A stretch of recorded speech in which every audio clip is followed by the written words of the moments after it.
Lord. Hallelujah. Hallelujah. சத்தமாக சொல்லுங்கள். Hallelujah. ஒன்றும் தப்பு இல்லைல்ல, சொல்லலாம்ல. நான் இதை சொல்லக்கூடாத சொல்லிட்டோம் போல மாரி. Hallelujah. கர்த்தருடைய நாமத்துக்கு மகிமை உண்டாவதாக. கர்த்தர் நம்முடைய வாழ்க்கையில் நிறைய நன்மைகளை ஆண்டவர் செய்திருக்கிறார். ஆமென். கர்த்தருடைய நாமம் மகிமைப்படுவதாக. ஆண்டுடைய வார்த்தைக்கு நேராய் நம்ம கடந்து சொல்லுவோம். எத்தனை பேர் ஆயத்தமாக இருக்கிறீங்க ஆண்டுடைய வார்த்தையை கேட்க? ஹல்லேலூயா. நம்ம உலகத்தில் ஒரே ஒரு சந்தோஷம் அப்படின்னா மனுஷனுடைய வார்த்தைகளை காட்டிலும் கர்த்தருடைய வார்த்தையை கேட்பதில் நமக்கு மிகவும் சந்தோஷம். ஹல்லேலூயா. எடுத்து வாசிங்க. ஏசாயா 41வது அதிகாரம் 10வது வசனத்திலிருந்து 12வது வசனம் வரைக்கும். ஏசாயா 41வது அதிகாரம் 10வது வசனத்திலிருந்து 12வது வசனம் வரைக்கும் வாசிக்க கேட்போம். நீ பயப்படாதே, நான் உன்னுடனே இருக்கிறேன். திகையாதே, நான் உன் தேவன். நான் உன்னை பலப்படுத்தி உனக்கு சகாயம் பண்ணுவேன். என் நீதியின் வலது கரத்தினால் உன்னை தாங்குவேன். இதோ உன்மேல் எரிச்சலாய் இருக்கிற யாவரும் வெட்கி லட்சையடைவார்கள். உன்னோடே வழக்காடுகிறவர்கள் நாசமாகி ஒன்றுமில்லாமல் போவார்கள். உன்னோடே போராடினவர்களை தேடியும் காணாதிருப்பாய். உன்னோடே யுத்தம் பண்ணின மனுஷர் ஒன்றும் இல்லாமல் இல்பொருளாவார்கள். ஹல்லேலூயா. ஹல்லேலூயா. கண்களை மூடி நாம் ஜெபிப்போம். கிருபையும் இரக்கமும் நிறைந்த எங்கள் அன்பின் தகப்பனே, கர்த்தர் நீர் இந்த வாரம் எங்களுக்கு கொடுத்த இந்த வார்த்தைகளுக்காக நாங்கள் உமக்கு நன்றி செலுத்துகிறோம். இந்த வசனத்தை நாங்கள் தியானிக்கும் பொழுது ஆண்டவரே, அது எங்களுடைய ஆவிக்கும் ஆத்துமாவுக்கும் பிரயோஜனமாக இருக்க கர்த்தர் தாமே நீர் எங்களுக்கு கிருபை பாராட்டும்படியாய் நாங்கள் ஜெபிக்கிறோம். எங்கள் எல்லாம் சாம்பலாய் மாறட்டும். தேவனுடைய மகிமையை மாத்திரம் நாங்கள் ஆண்டவரை அனுபவிக்க கர்த்தர் எங்களுக்கு நீர் கிருபை பாராட்டும்படியாக ஜெபிக்கிறோம். உடைய கரத்தில் நாங்கள் ஒப்பு கொடுக்கிறோம். ஆசீர்வதியும். மீட்பர் இயேசுவின் நாமத்தில் ஜெபிக்கிறோம் எங்கள் நல்ல பிதாவே. ஆமென். ஹல்லேலூயா. ஹல்லேலூயா. அநேக முறை நான் இந்த வசனத்தை நான் வாசித்திருக்கிறேன்.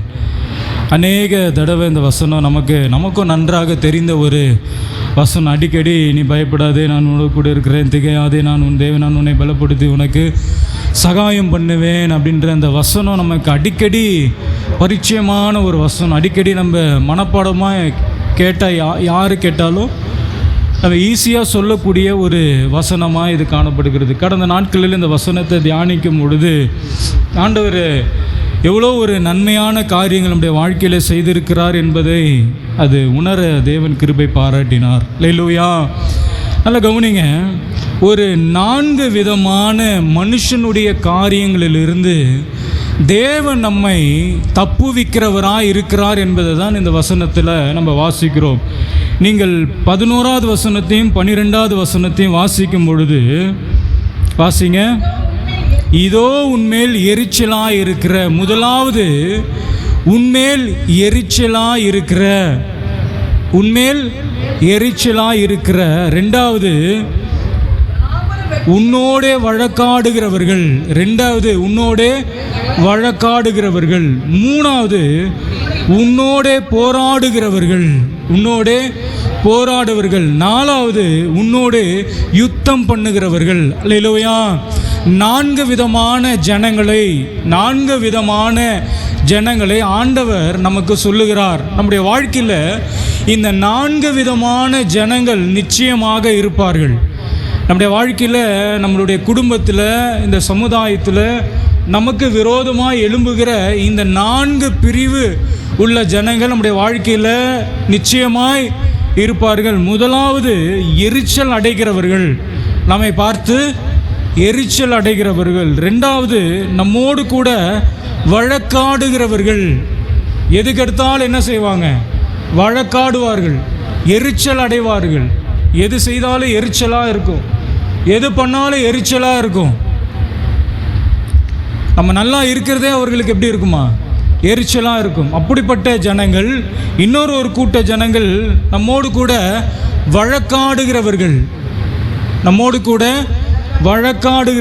மூன்றாவது நம்மோடு கூட போராடுகிறவர்கள்.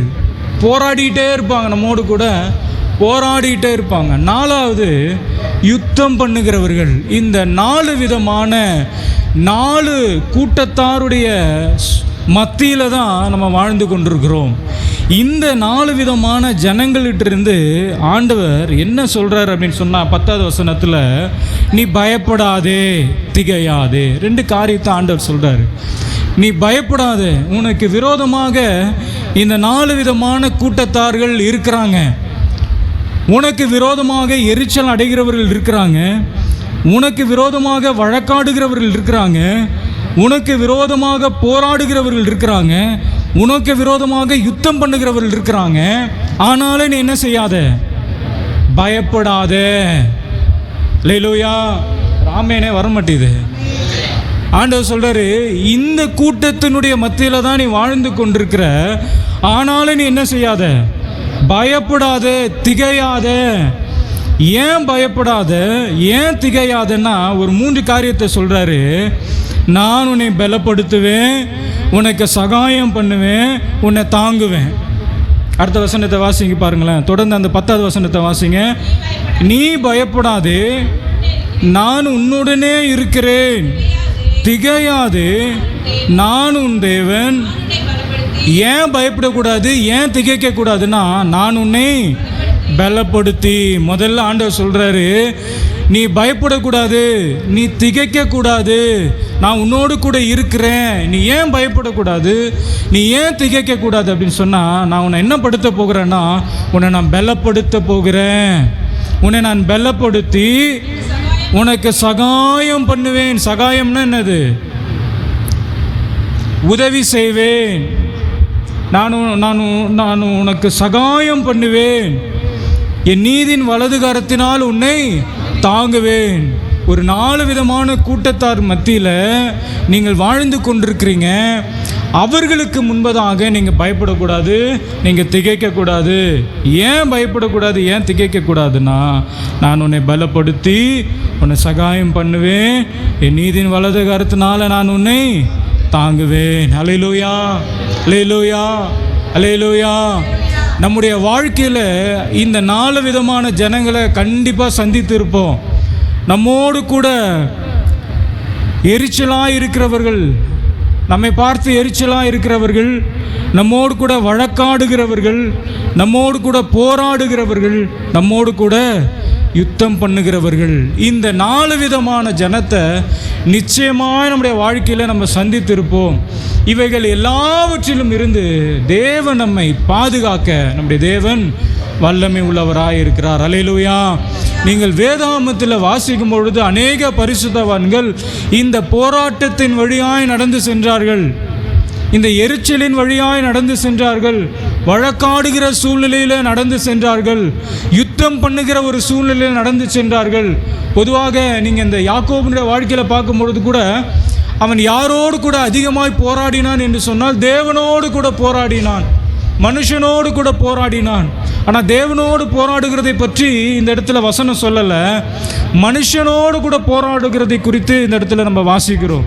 எங்கள் யாக்கோபினுடைய இந்த 32வது அதிகாரம் ஆதியாகமும் 32:28 வாசிக்கும் பொழுது, அப்பொழுது அவர், உன் பேர் இனி யாக்கோபு எனப்படாமல் இஸ்ரவேல் எனப்படும், தேவனோடும் மனிதனோடும் போராடி மேற்கொண்டாயே.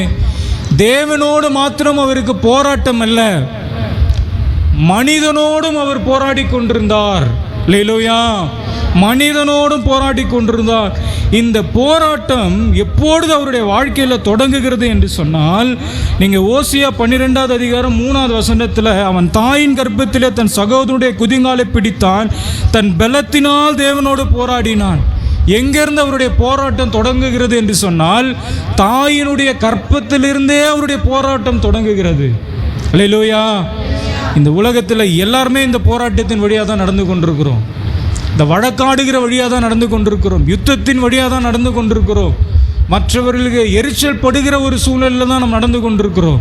இந்த எரிச்சல், இந்த பொறாமை எங்கேருந்து ஸ்டார்ட் ஆகுதுன்னு கேட்டிங்கன்னா, நம்ம தாயின் வயிற்றில் இருக்கும் பொழுதே அது ஸ்டார்ட் ஆகுது. அல்லேலூயா, அல்லேலூயா. குழந்தையை பார்க்க வரவங்க எல்லாருமே நல்ல மனதோடு வாழ்த்திட்டு போக மாட்டாங்க.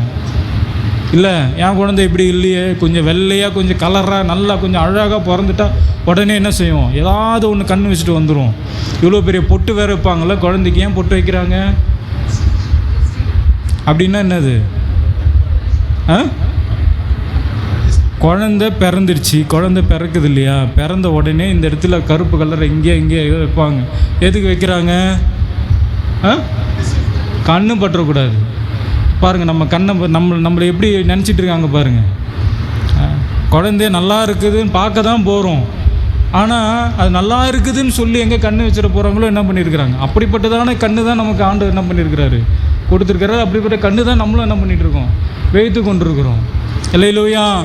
அப்போ இந்த போராட்டம் எங்கேருந்து தொடங்குது அப்படின்னு சொன்னால், தாயின் வயிற்றில் இருக்கும் பொழுதே என்ன ஆகுது, தொடங்குகிறது. அதான் இந்த யாக்கோபை குறித்து சொல்லும் பொழுது, அவன் தாயின் கர்ப்பத்திலே தன் சகோதரனுடைய குதிங்காலை பிடித்தான். அப்போவே அவருக்கு போராட்டம் ஸ்டார்ட் ஆகிடுச்சு. அப்பொழுதே சகோதரனுடைய காலை என்ன பண்ணுறாரு, பிடிக்கிறாரு. அப்பொழுதுலேருந்து கடைசி வரைக்கும் அவருடைய வாழ்க்கையில் போராட்டம் தொடர்ந்து கொண்டே இருக்கிறது. இல்லையிலோயா? பவுலுடைய வாழ்க்கையில் பார்க்கும்பொழுது கூட கொலோசியர் 2வது அதிகாரம் 1வது வசனத்தில், கொலோசியர் 2வது அதிகாரம் 1வது வசனத்தை வாசிங்க.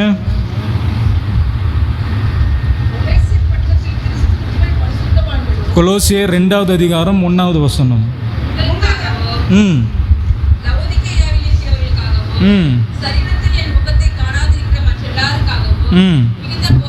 மிகுந்த போராட்டம் எனக்கு உண்டு என்று நீங்கள், பவுலுடைய வாழ்க்கையில் சொல்றாரு, எனக்கு நிறைய போராட்டம் இருக்கிறது, மிகுந்த போராட்டத்தை உடையவனாக நான் காணப்படுகிறேன். கர்த்தர் என்னை அழைத்திலிருந்து என்னுடைய வாழ்க்கையை ஆசீர்வாதமான வாழ்க்கையாக காணப்படலை. பவுலுடைய வாழ்க்கையில் பவுல் சொல்லும் போது சொல்கிறாரு, என்னுடைய வாழ்க்கையில் இந்த ஊழியத்தினுடைய பாதையில் மிகுந்த போராட்டம் எனக்கு உண்டென்று என்பதை நீங்கள் அறிந்து கொள்ள வேண்டும். அதனால தான் 2 தீமோத்தேயு 4:7 சொல்லும் பொழுது பவுல் சொல்கிற, நல்ல போராட்டத்தை போராடினேன், நான் போராட்டத்தை போராடினேன். எப்படிப்பட்ட போராட்டத்தை போராடினேன்னு சொன்னால், நல்ல போராட்டத்தை போராடினேன், ஓட்டத்தை முடித்தேன், விசுவாசத்தை காத்து கொண்டே. என் வாழ்க்கையில் நல்ல போராட்டமாய் காணப்பட்டு கொண்டிருக்கிறது, போராட்டத்தின் மேலே போராட்டமாய் காணப்பட்டு கொண்டிருக்கிறது. யோபுனுடைய புஸ்தகம் 10வது அதிகாரம் 17வது வசனத்தில் யோபு சொல்லுவார், 10:17 வாசிங்க. நீர் உம்முடைய சாட்சிகளை எனக்கு விரோதமாய் ரட்டிக்க பண்ணினீர், என்மேல் உம்முடைய கோபத்தை அதிகரிக்க பண்ணினீர். போராட்டத்தின் மேல் போராட்டம். யாருக்கு? யோபு சொல்றார், போராட்டத்தின் மேல போராட்டம் எனக்கு அதிகரித்து கொண்டிருக்கிறது. கொஞ்சம் ஒரு போராட்டம் முடிஞ்ச உடனே அடுத்த ஒரு போராட்டம், ஒரு கஷ்டம் தீர்ந்த உடனே அடுத்த ஒரு கஷ்டம், ஒரு அவமானம் முடிஞ்ச உடனே அடுத்த ஒரு அவமானம், ஒரு நிந்தை முடிஞ்ச உடனே அடுத்த ஒரு நிந்தை, ஒரு வியாதி முடிஞ்ச உடனே அடுத்த ஒரு பலவீனம் முடிந்த உடனே அடுத்த ஒரு பலவீனம். அதான் பவுல் சொல்றது, யோபு சொல்றார், போராட்டத்தின் மேல போராட்டத்தை நான் அனுபவித்து கொண்டிருக்கிறேன். இது ஒரு பக்கம் போராட்டம் அப்படின்னு சொன்னா, சத்துருனுடைய போராட்டம் இன்னொரு பக்கம், மனுஷனுடைய போராட்டம் ஒரு பக்கம் சொன்னா, சத்துருனுடைய போராட்டம் இன்னொரு பக்கம். எபேசியர் 6:11 வாசிங்க. எபேசியர் 6வது அதிகாரம் 11வது வசனத்திலிருந்து, நீங்கள் பிசாசின் தந்திரங்களோடும் எதிர்த்து நிற்க திராணி உள்ளவர்கள் ஆகும்படி தேவனுடைய சர்வாயுத வர்க்கத்தை தரித்து கொள்ளுங்கள். ஏனெனில், கவனிங்களேன், ஏனெனில் மாம்சத்தோடும் இரத்தத்தோடும் அல்ல, துரைத்தனங்களோடும் அதிகாரங்களோடும் இப்பிரபஞ்சத்தில் அந்தகார லோகாதிபதிகளோடும் வான மண்டலங்களில் உள்ள பொல்லாத சேனைகளோடு நமக்கு போராட்டம் உண்டு. ஒரு தனி மனிதனுடைய போராட்டம் மாத்திரம் அல்ல, ஒரு தனி மனுஷனிடத்தில் மாத்திரம் போராட்டம் அல்ல. வேதத்தில் சொல்லப்பட்டிருக்கிறது, வானம் மண்டலத்தில் உள்ள பொல்லாத ஆவிகளின் சேனைகளோடு. ஒரே ஒரு பிசாசுகிட்ட மாத்திரம் போராட்டம் அல்ல, ஒரே ஒரு சத்துருக்கிட்ட மாத்திரம் போராட்டம் அல்ல. வேதம் சொல்லுகிறது, வான மண்டலத்தில் உள்ள பொல்லாத ஆவிகளின் சேனைகளோடு. அல்லேலூயா! சேனைகளோடு நமக்கு போராட்டம் உண்டு. ஒரு காரியத்தை நம்ம மறந்து விடக்கூடாது. வானமண்டலத்தில் உள்ள பொல்லாத ஆவியினுடைய சேனைகளோடு நமக்கு போராட்டம் உண்டானாலும் சேனைகளின் கர்த்தர் நம்மோடு கூட இருக்கிறார். ஆமென் சொல்லுங்க பார்க்கலாம். அல்லேலூயா, அல்லேலூயா. அதனால தான் அந்த வசனத்தில் வாசிக்கிறோம், நீ பயப்படாதே, நான் உன்னோடு கூட இருக்கிறேன், நீ திகையாதே, நான் உன் தேவன். ஏன்னா நான் சேனைகளுடைய கர்த்தர். நீ பயப்படாத, நீ திகைக்காத. உன்னோடு கூட இருக்கிறவர்கள் உன்னிடத்தில் எரிச்சல் அடைவார்கள். உன்னோடு கூட இருக்கிறவர்கள் உன்னிடத்தில் வழக்காடுவார்கள். உன்னோடு கூட இருக்கிறவர்கள் உன்னோடு கூட போராடுவார்கள். உன்னோடு கூட இருக்கிறவர்கள் உன்னோடு கூட யுத்தம் பண்ணுவார்கள். இது மாத்திரமல்ல, உனக்கு போராட்டம் எங்கே இருக்குது அப்படின்னு கேட்டிங்கன்னா, வானமண்டலத்தில் உள்ள பொல்லாத ஆவிகளுடைய சேனைகளிடத்தில் நமக்கு போராட்டம் உண்டு. அல்லேலூயா, அல்லேலூயா. நமக்கு போராட்டம் நிச்சயமாய் உண்டு இந்த உலகத்தில். ஆண்டவர் என்னை ரட்சித்துட்டார், நான் ஜெபம் பண்ணுறேன், நான் உபவாசம் இருக்கிறேன், சபைக்கு வரேன், ஆண்டுடைய பார்வைக்கு எல்லா சூழ்நிலையும் நான் இருக்கிறேன் அப்படின்னீங்கன்னா உங்கள்கிட்ட தான் சத்துரு முதல்ல வருவான். அல்லேலூயா. இயேசு கிறிஸ்து 30 வயது வரைக்கும் இருந்தார். எங்கேயாவது சத்துரு வந்தான் வேதத்தில் இருக்கா? ஆனால் என்னைக்கு 30வது வயசில் ஊழியத்திற்கு ஒப்பு கொடுத்து ஞானஸ்தானம் எடுத்து இவர் என்னுடைய நேசகுமாரன் சொல்லி ஆண்டவரிடத்திலிருந்து வார்த்தையை பெற்றுக்கொண்டு 40 நாள் உபவாசம் முடித்த பிறகு சத்துரு வந்து நிற்கிறான். போராட்டம் அங்கே ஸ்டார்ட் ஆகுது. இன்னும் கேட்டிங்கன்னா இயேசு கிறிஸ்து பிறக்கும் பொழுதே போராட்டம் ஸ்டார்ட் ஆகுது.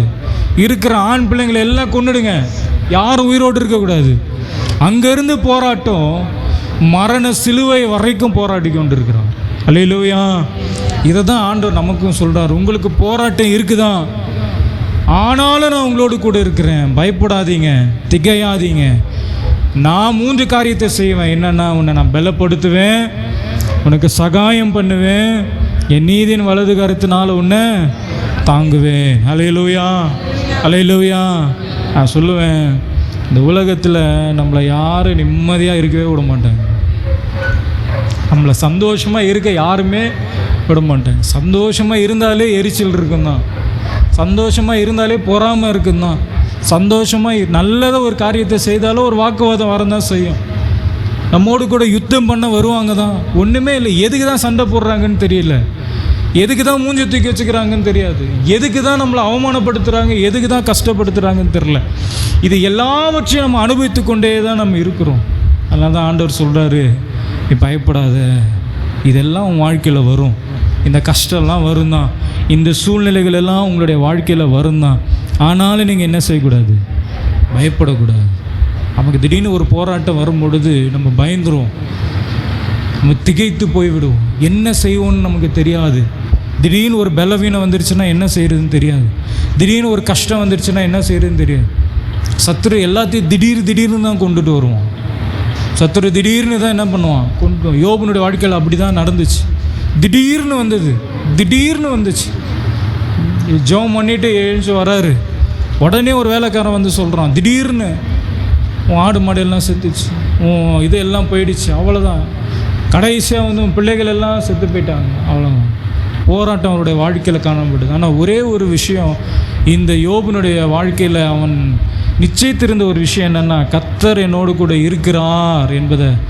இந்த போராட்டத்திலும் அவரால் எப்படி திடமனதாக இருக்க முடியுது என்று சொன்னால், கர்த்தர் அவரோடு கூட இருந்தார். அல்லேலூயா. கர்த்தர் அவரோடு கூட இருந்தார். அல்லேலூயா. ஒரு 3 காரியத்தை சொல்லி நான் முடிக்கிறேன். நம்முடைய வாழ்க்கையில் நமக்கு விரோதமாய் எரிச்சல் படுகிறவர்கள் இருக்கிறாங்க, வழக்காடுகிறவர்கள் இருக்கிறாங்க, போராடுகிறவர்கள் இருக்கிறாங்க, யுத்தம் பண்ணுகிறவர்கள் இருக்கிறாங்க. ஆனால் நம்ம பயப்படக்கூடாது, நம்ம திகைக்கக்கூடாது. ஏன் பயப்படக்கூடாதுன்னா, முதல்ல தேவன் நம்மை பலப்படுத்துகிறார். அல்லேலூயா.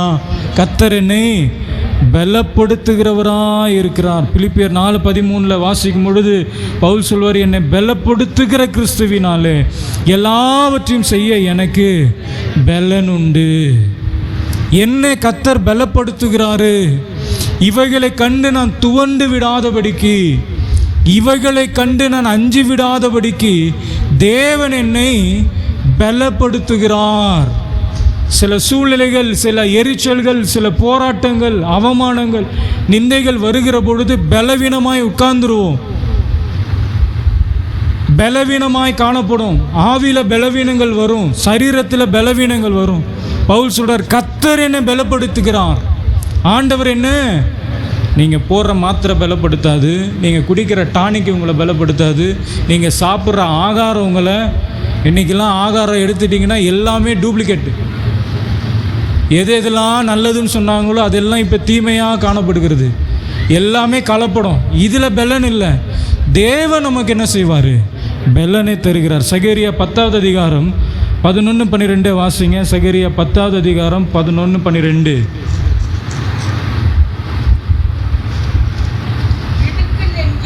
இடுக்கம் என்கிற சமுத்திரத்தை கடக்கையில்,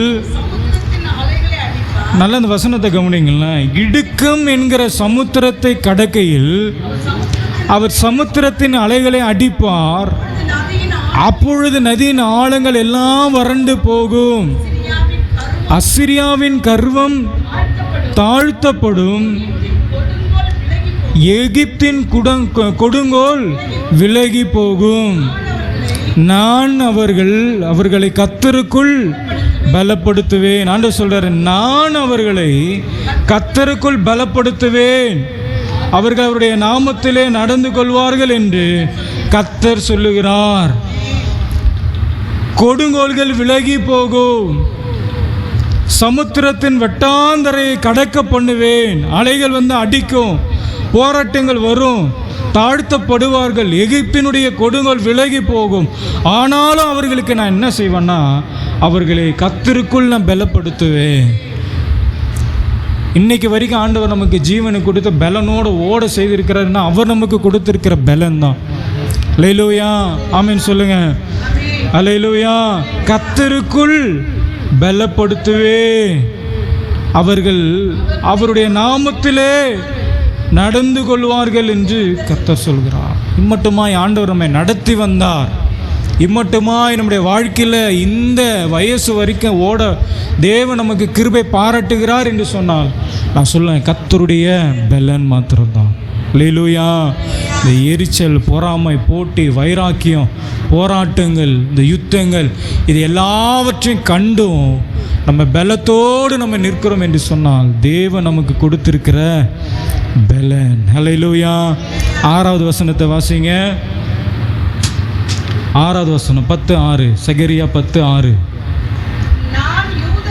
நான் யூதா வம்சத்தாரை பலப்படுத்தி யோசேப்பு வம்சத்தாரை ரட்சித்து அவர்களை திரும்பவும் என்ன பண்ணுவேன்? நிலைக்க பண்ணுவேன். ஒரு காலத்தில் இவர்கள் இடரல் அடைந்தார்கள், சத்துருக்கள் இவர்களை மேற்கொண்டார்கள், இவர்களுக்கு விரோதமாய் போராடினார்கள் சத்துருக்கள், இவர்களுக்கு விரோதமாய் சத்துருக்கள் யுத்தம் பண்ணினார்கள். ஆனாலும் நான் யூதா வம்சத்தாரை பலப்படுத்துவேன். அல்லேலூயா. நான் யூதா வம்சத்தாரை பலப்படுத்தி யோசேப்பு வம்சத்தாரை ரட்சித்து அவர்களை திரும்ப நிலைக்க பண்ணுவேன். நான் அவர்களுக்கு இறங்கினேன், அவர்கள் என்னால் ஒரு காலம் தள்ளிவிடாதவர்களைப் போல இருப்பார்கள். நான் அவர்களுடைய தேவனாகிய கர்த்தர், நான் அவர்களுக்கு செவி கொடுப்பேன். பாருங்க, எவ்வளோ ஒரு நன்மையான தேவன். நான் அவர்களை தள்ள மாட்டேன், நான் நிலைக்க பண்ணுவேன், அவர்களுக்கு நான் பலத்தை நான் கொடுப்பேன். கர்த்தருக்கு தெரியும் எந்த சூழ்நிலையில் நம்ம இருக்கிறோம் என்பதை நம்முடைய தேவன் அறிந்திருக்கிறான். நம்முடைய சூழ்நிலைகளை தேவன் அறிந்திருக்கிறான். நமக்கு தேவன் பலத்தை கொடுக்கிறவராக இருக்கிறான், தைரியத்தை கர்த்தர் நமக்கு கொடுக்கிறவராக இருக்கிறான். அதனால தான் நான் பலப்படுத்தி உனக்கு சகாயம் பண்ணுவேன், நான் பலத்தை கொடுப்பேன். சில நேரத்தில் ரொம்ப பிரச்சனை, ரொம்ப போராட்டம், இதுக்கு மேலெலாம் என்னால் முடியாது, என்னை விட்டுருங்க சொல்லுவோமா சொல்ல மாட்டோமா? மற்றவங்கக்கிட்ட நம்மக்கிட்ட ரொம்ப போராடிக்கிட்டே இருந்தாங்கன்னா நம்ம சொல்லுவோம், என்னால் இதுக்கு மேலே என்ன பண்ண முடியாது, என் பலன்லாம் போயிடுச்சு, அவ்வளோதான், இதுக்கு மேலே என்னால் உழைக்க முடியாது, இதுக்கு மேலே என்னால் ஓட முடியாது, பலன்லாம் போயிடுச்சு, எனக்கு வயசாகிடுச்சு, சத்தர்கிட்ட இதுக்கு மேலே என்னால் போராடவே முடியாது, இதுக்கு மேலே என்னால் யுத்தம் பண்ணவே முடியாது, இதுக்கு மேலே என்னால் முடியாது. ஆனால் கர்த்தர் சொல்கிறாரு, நான் உனக்கு பலத்தை கொடுப்பேன், நான் உனக்கு பலப்படுத்துவேன், உன்னை நான் நிலைக்க பண்ணுவேன், உன்னை தள்ளிவிட மாட்டேன், உன்னை நான் தள்ளி விடுகிற தேவன் அல்ல, உனக்கு நான் செவி கொடுப்பேன், உனக்கு நான் செவி கொடுப்பேன். சில சூழ்நிலைகளில் இந்த ஜனங்கள் போய் இவர்களுக்கு விரோதமாக யுத்தம் பண்ண வந்த போதெல்லாம் இவங்க போய் எங்கெங்கேயோ போய் ஒளிவாங்க, எங்கெங்கேயோ ஓடி போவாங்க. இன்றைக்கி ஆண்டவர் சொல்கிறாரு, நான் உங்களுக்கு பலத்தை கொடுப்பேன், நான் உங்களுக்கு பலத்தை கொடுப்பேன், நீங்கள் தைரியமாக நீங்கள் இருப்பீங்க. ரெண்டாவது, நான் உனக்கு சகாயம் பண்ணுவேன், நான் உனக்கு பலப்படுத்தி உனக்கு சகாயம் பண்ண. ரெண்டாவது, தேவன் நமக்கு உதவி செய்கிறவராக இருக்கிறார். அல்லேலூயா, அல்லேலூயா. சொல்லுங்கள், சத்தமாக சொல்லுங்கள். தேவன் நமக்கு உதவி செய்கிறவராக இருக்கிறார். நிச்சயமாக எல்லாரும் மற்றவங்களுக்கு என்ன பண்ணியிருப்போம்? உதவி செய்திருப்போம். அதே போல் எல்லாரிடத்துலேருந்து நம்மளும் என்ன பண்ணியிருப்போம்? உதவியை பெற்று கொண்டிருப்போம். ஆனால் தேவன் நமக்கு இந்த சூழ்நிலைகளிலிருந்து, இந்த எரிச்சல்களிலிருந்து, இந்த போராட்டங்களிலிருந்து, இந்த யுத்தங்களிலிருந்து, இவைகளிலிருந்து தேவன் நமக்கு உதவி செய்கிறவராக இருக்கிறார். அல்லேலூயா. தாவீதுடைய வாழ்க்கையில் இப்படிப்பட்டதான அநேக போராட்டங்களுடைய வாழ்க்கையில் காணப்பட்டது. அப்பொழுதெல்லாம் ஆண்டவர்கிட்ட போயிட்டு சங்கீதம் 40:13 வாசிக்கும் பொழுது தாவீது சொல்லுவார், கர்த்தாவே என்னை விடுவித்தருளும், கர்த்தாவே எனக்கு சகாயம் பண்ண தீவிரியும், சகாயம் பண்ணுங்க, எனக்கு நீங்கள் உதவி பண்ணுங்க. எந்த மனுஷனிடத்திலும் போய் தாவீது உதவி கேட்கல, யாரிடத்திலும் போய் தாவீது உதவி கேட்கல. யாரிடத்தில் போய் தாவீது உதவி கேட்டார்னு சொன்னால் கர்த்தரிடத்தில் போய் உதவி கேட்டார். அல்லேலூயா. எத்தனை பேருடைய வாழ்க்கையில் ஒரு நெருக்கம் வரும்போதெல்லாம் ஆண்டவர்கிட்ட போய் உதவி கேட்டுருக்கிறீங்க?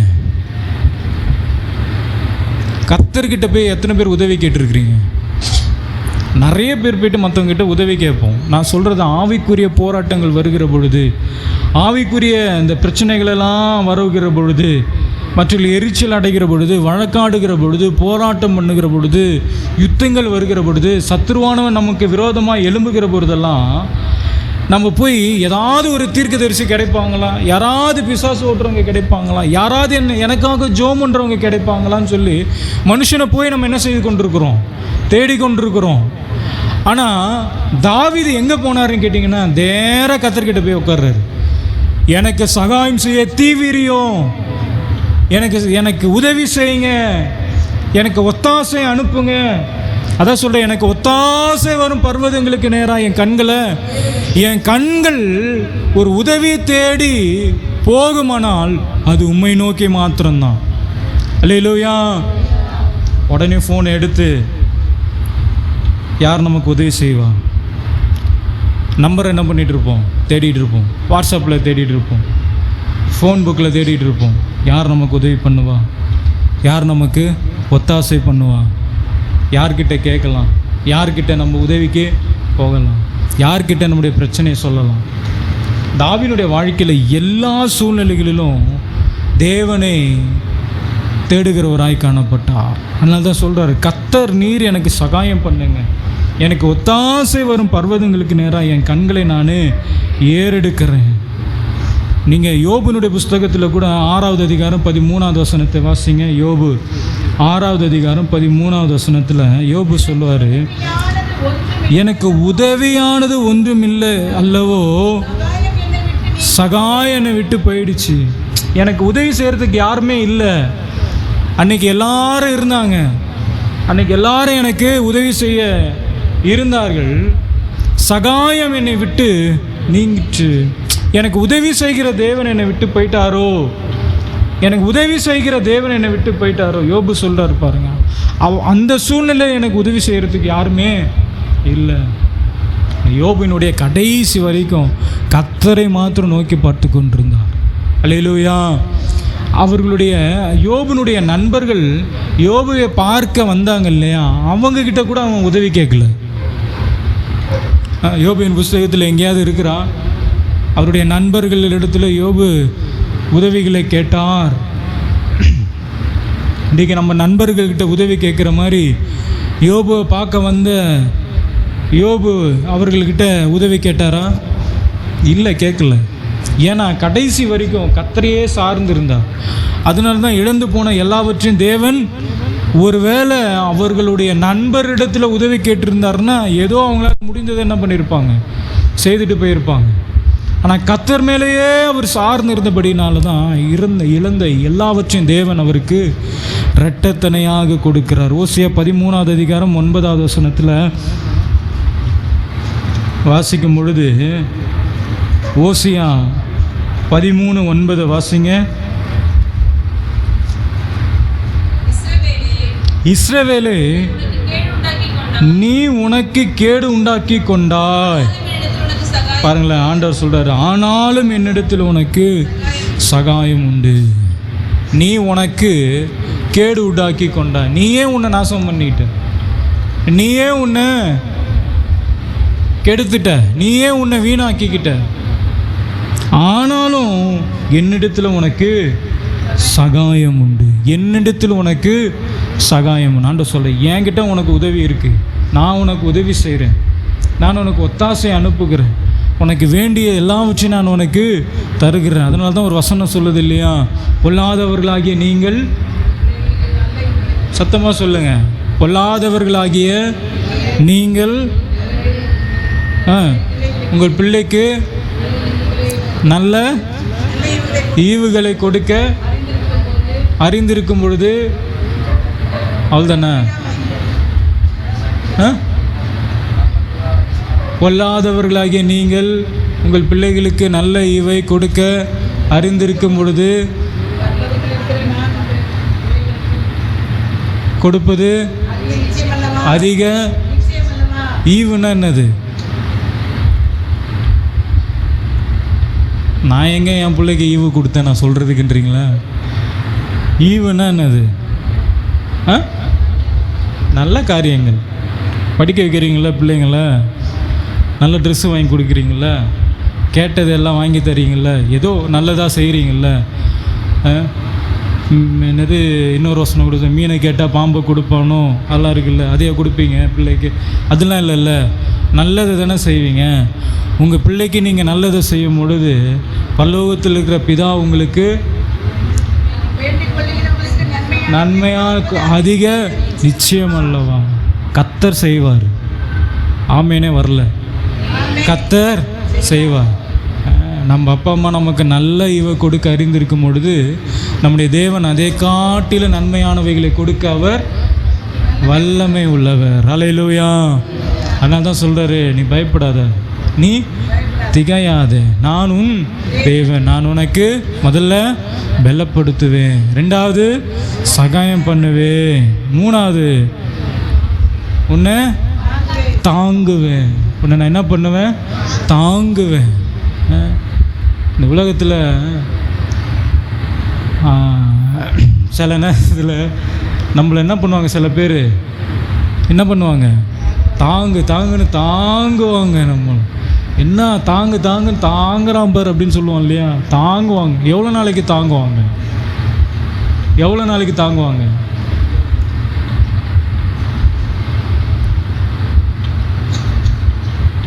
சொல்லுங்கள், எவ்வளோ நாளைக்கு தாங்குவாங்க? இப்போ கொஞ்ச நாளைக்கு என்ன பண்ணுவாங்க? தாங்குவாங்க. கொஞ்ச நாளைக்கு என்ன பண்ணுவாங்க? தாங்கு என்ன பண்ணுவாங்க? அப்புறம் என்னாச்சு? அவ்வளோதான். ஆண்டவர் சொல்றாரு, நான் உன்னை தாங்குவேன், நீதியின் வலது கரத்தினால் உன்னை தாங்குவேன், நான் உன்னை தாங்குவேன். நீங்கள் ஏசாயா 46:3-4 வாசிங்களேன். ஆண்டவர் சொல்கிறாரு, யாக்கோபின் சந்ததியாரே, இஸ்ரவேல் சந்ததியில் மீதியான சகல ஜனங்களே எனக்கு செவி கொடுங்கள். தாயின் வயிற்று தோன்றினது முதல் உன்னை ஏந்தி தாயின் கர்ப்பத்தில் உற்பத்தி ஆனது முதல் உன்னை தாங்கினேன். எப்போத்துலேருந்து தாங்குறாரு? தாயின் கர்ப்பத்தில் உன்னை தாங்கினாரு. அப்போ தாங்கினாரு நம்மளை.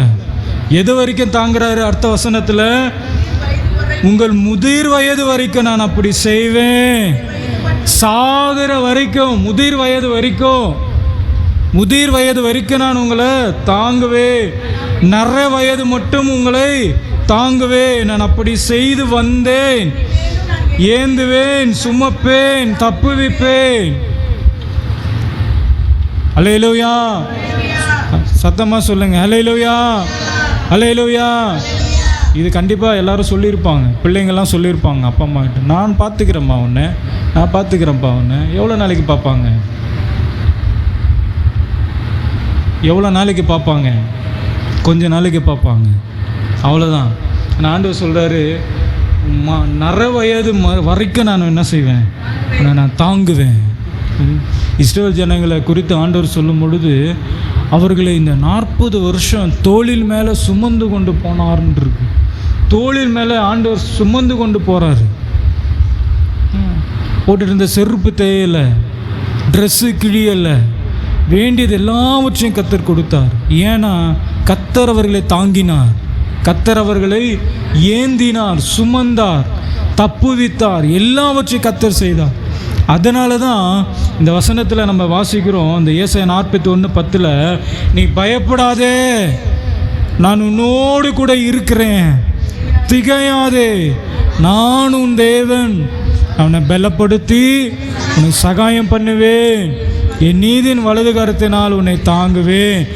ஏன் இதெல்லாம் உன் வாழ்க்கையில் நான் செய்வேன்னா, ஏன் உன்னை பலப்படுத்துவேன்னா, ஏன் உனக்கு உதவி செய்வேன்னா, ஏன் உன்னை தாங்குவேன்னா, உன் மேலே எரிச்சலாக இருக்கிறாங்க, உன் மேலே எரிச்சலாக இருக்கிறாங்க, உன்னோடு வழக்காடுகிறார்கள், உன்னோடு போராடுகிறார்கள், உன்னோட யுத்தம் பண்ணுகிறார்கள். இந்த 4 விதமான கூட்டத்தின் மத்தியில் தேவன் நம்மை பலப்படுத்துகிறாரு, தேவன் நமக்கு சகாயம் பண்ணுகிறாரு, தேவன் நம்மை தாங்குகிறாரு. அதனால் நம்ம என்ன செய்யக்கூடாது, பயப்படக்கூடாது, திகைக்கக்கூடாது. அல்லேலூயா, அல்லேலூயா. நம்மளுடைய முழங்கால் படிட்டு கண்களை மூடி நாம் ஜெபிக்க போகிறோம். எல்லாரும் ஒரே ஒரு நிமிஷம் முழங்கால் படிடுங்க. ஆண்டவரே, நீர் என்னை தாங்குகிறவர், நீர் என்னை ஏந்துகிறவர், நீர் என்னை தப்புவிக்கிறவர், நீர் என்னை சுமக்கிறவர். இத்தனை வருடங்களாய் நீர் என்னை பாதுகாத்தீர், இத்தனை வருடங்களாய் நீர் என்னை நடத்தினீர், இத்தனை வருடங்களாய் என்னை ஏந்தினீர், சுமந்தினீர். எல்லா வழிகளையும் நாங்கள் நினைக்கிறோம். கண்களை மூடி எல்லாரும் ஜெபிங்க பார்க்கலாம், எல்லாரும் ஜெபிங்க. ஆண்டவரே, நீர் என்னை நடத்தி வந்த பாதைகளுக்காக நன்றி செலுத்துகிறோம், நீர் எங்களை நடத்தி வந்த பாதைகளுக்காக நன்றி செலுத்துகிறோம். சத்தத்தை உயர்த்தி, சத்தத்தை உயர்த்தி, சத்தத்தை உயர்த்தி சொல்லு, ஹல்லேலூயா, ஹல்லேலூயா, ஹல்லேலூயா. பயப்படாதே, திகையாதே என்று சொன்னீரே. எல்லா சூழ்நிலையும் நாங்கள் பயப்படாதபடிக்கு, ஆண்டவரே, எல்லா சூழ்நிலையும் நாங்கள் திகைக்காதபடிக்கு தைரியமாய் காணப்பட உதவி செய்யுங்க. உடைய கரத்தில் ஒப்பு கொடுக்குறோம், ஆசீர்வதியும். இயேசுவின் நாமத்தில் ஜெபிக்கிறோம் எங்கள் நல்ல பிதாவே, ஆமென். திருவிருந்துக்கு ஆயத்தமாகும்.